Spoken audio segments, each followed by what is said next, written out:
Ano ba naman tong buhay na to? Walang kwenta.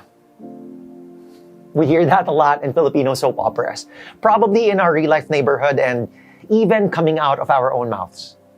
Surprisingly, we can also read it from the Bible, written by the wisest king who ever lived. In Ecclesiastes chapter 1, verse 2 and 14, it says, "Everything is meaningless," says the teacher, "completely meaningless." I observed everything going on under the sun, and really, it is all meaningless, like chasing the wind. Solomon, known in this passage as a teacher, was not just the wisest, but also the richest king. He had everything in abundance: wealth, property, achievements, knowledge, education, power, the best food and drink, slaves, and all the women he wanted. After pursuing and accumulating all of those things to attain joy and satisfaction, in Solomon's old age, he declares that everything is utterly meaningless. You think you'd be satisfied when you have it all, but you're always left wanting more and more.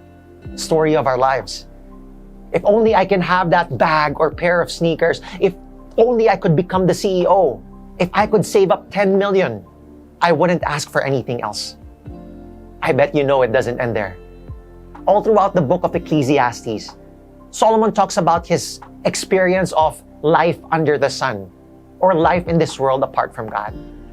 That perspective is what makes everything meaningless, because life was never meant to be lived apart from our Creator. He is not just the giver of life. He is life himself. We all have a God-shaped hole in our hearts that nothing in this world can fill except Him. In the end, Solomon declares in Ecclesiastes chapter 12, verse 13, "Here now is my final conclusion.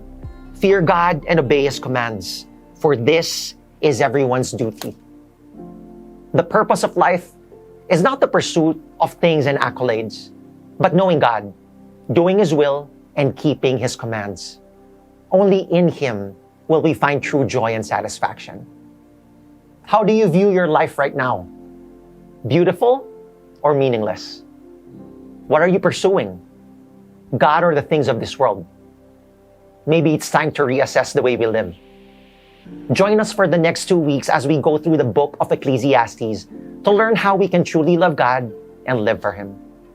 I hope you were encouraged by our short Devo today. If you like what you heard, go ahead and share it. Have a great day.